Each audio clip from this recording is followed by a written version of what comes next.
Point of order, the Honourable Trevor Mallard.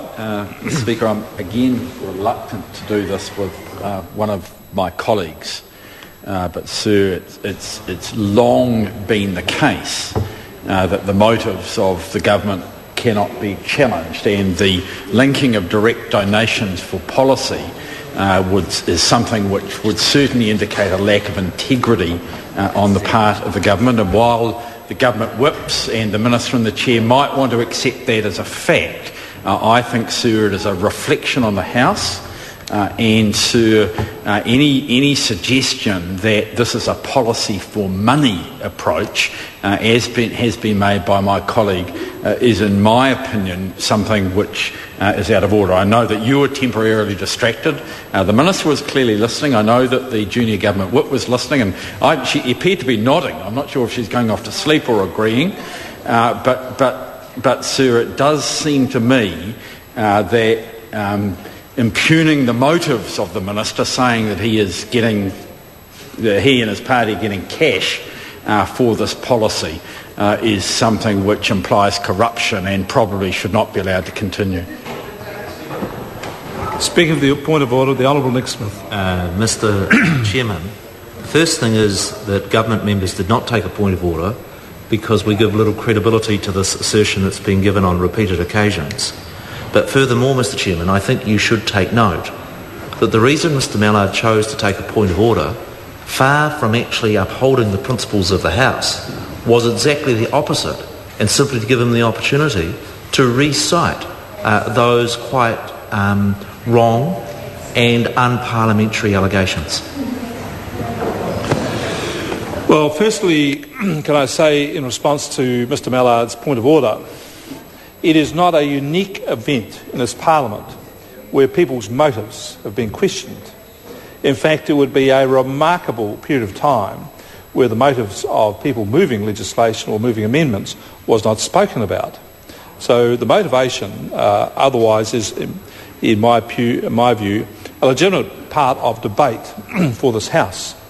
The second point that the member alludes to, but not directly, is it's contrary to standing orders to imply or say directly that people in this chamber are controlled by outside interests. Now, I do think that the member speaking fell well short of that. But I would take the point that's been made by Mr Mallard that this House is brought into disrepute by some of those assertions or that implication.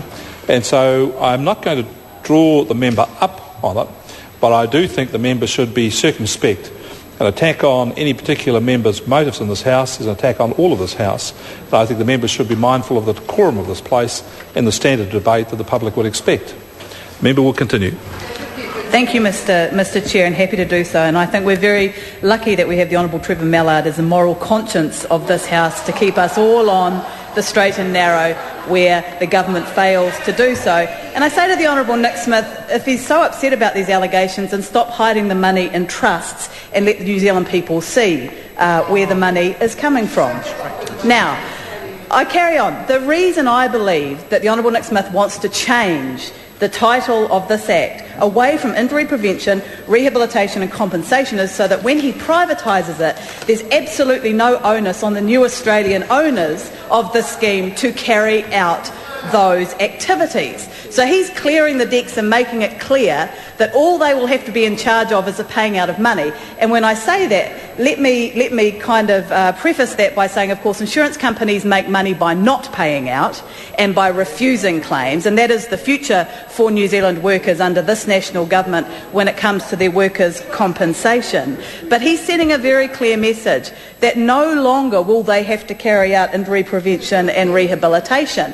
And all the niceties and all the weasel words about how no, that's not, and we still think it's fantastic, doesn't hide the fact that injury prevention is being cut by this government now. That sends a very strong message.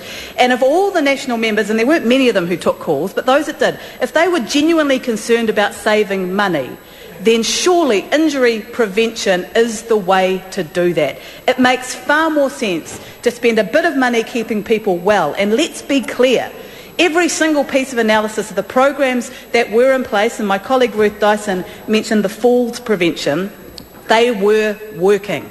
They were saving money. So to say that this is all about saving money is ridiculous when you consider that this government has cut the very programs that do save money.